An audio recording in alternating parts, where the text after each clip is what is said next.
Hi, fifth grade. It's so good to talk to you today. Today begins our first learning packet. We are going to focus this week on adding and subtracting fractions, and then next week we'll be multiplying and dividing fractions. I wanted to review because these four fraction operations are a big deal for next year's math classes. So I want you to be prepared and I want you to know these.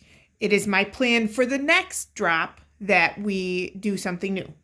But I just wanted to refresh your memories because it's entirely possible that we all got a little rusty with this time off. So if you recall, when you are adding fractions or subtracting them, you have to have a common denominator. So I like to set them up vertically. So I'm going to put 3/4 plus 1/7 here. Now remember, for common denominators, you want a number that both of these numbers are factors of. So if you don't know, there is absolutely no shame in listing the multiples of the numbers. So there's a 4, that's my first denominator, and my second one is 7. So I'm going to go ahead and list their multiples. So 4, 8, 12, 16, and 20. And I always go 5 out to start, and then I see what I need to do. So for 7, I have 7, 14, 21, 28, and 35.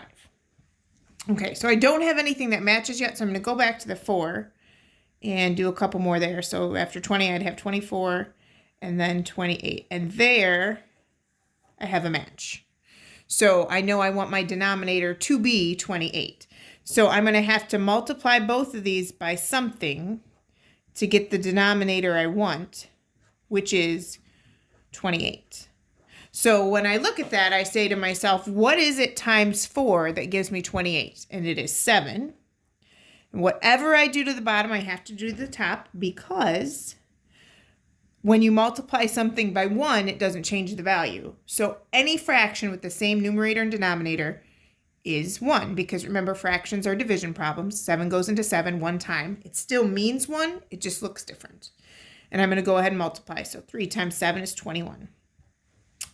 And then on my second one, I look at what times 7 would get me 28, and that is 4. So I have to do the same thing to the top. So I'm multiplying by 1, and 1 times 4 is 4. So I'm going to add those together. 21 plus 4 is 25, and the denominator stays as is. Now I have to look at my answer and say to myself, is there anything that can be evenly divided into 25 and 28? And there's not, so that's going to be my final answer. Let's do a second example.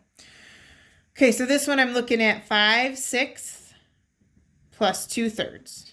Again, I like to stack them up vertically. It just makes it neater for your work.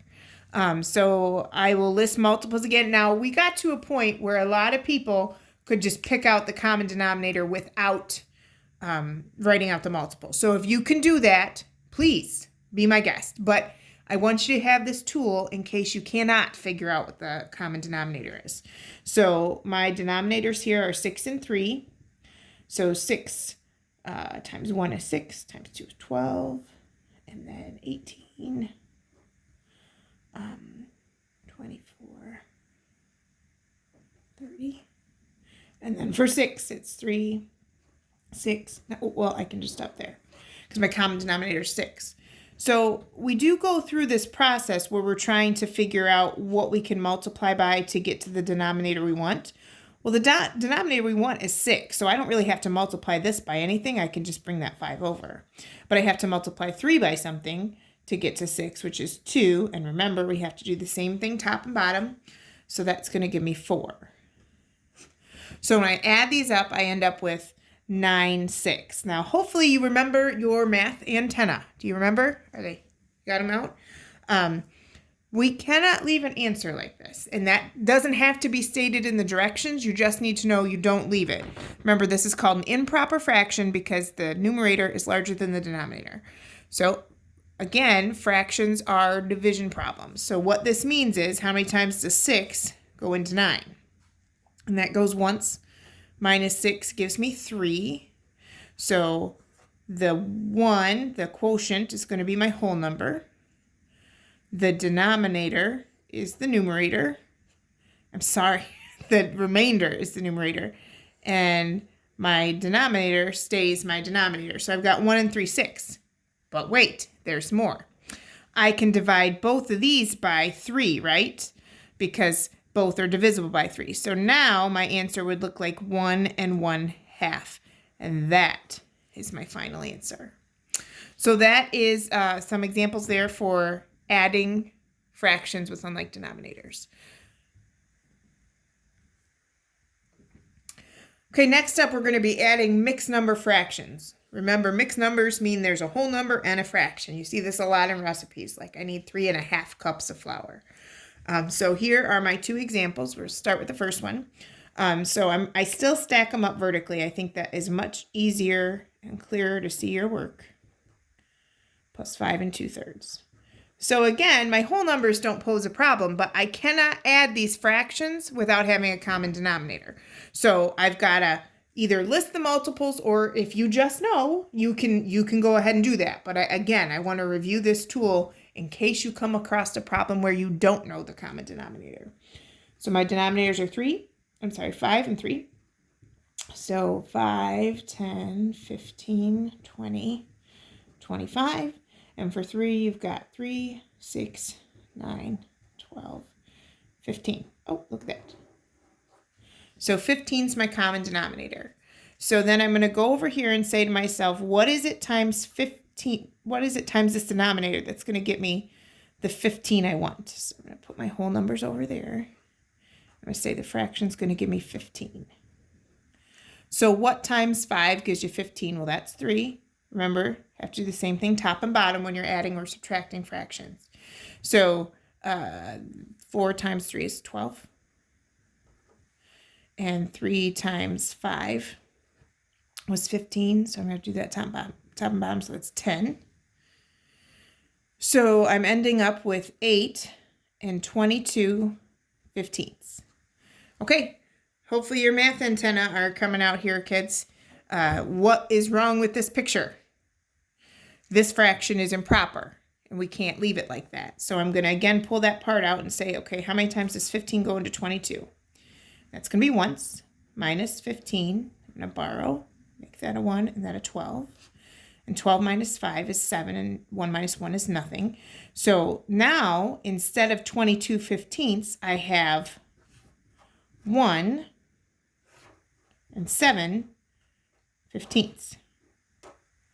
So I'm going to add that to the 8 I have. So I've got 8 plus 1 and 7/15, and I end up with 9 and 7/15.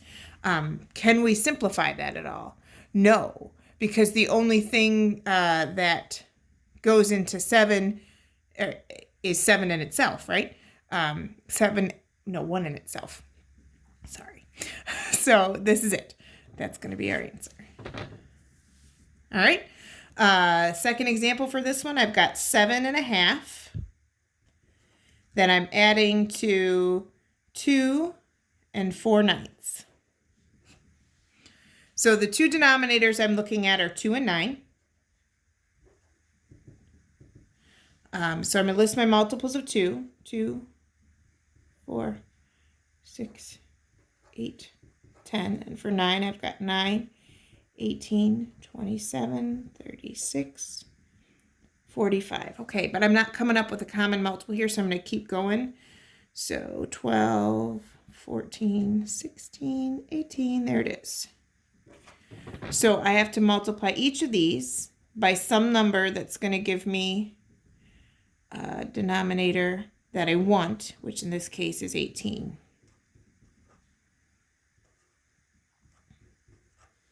So what is it times 2 that gives me 18? Well, that's 9. So I'm going to do that top and bottom so that I don't change the value of the fraction. I'm just changing how it looks. So 9 times 1 is 9. Oops, I didn't put an addition sign up there. And then 9 times what gives me 18? That's 2. So that's going to be 8. Because 4 times 2 is 8. Now I can add those up.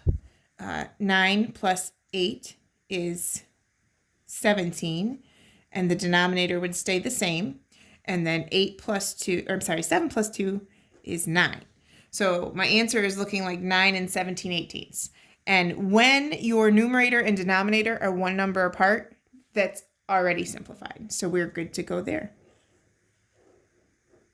So those are your examples of adding and subtracting mixed numbers with, adding mixed numbers with unlike denominators.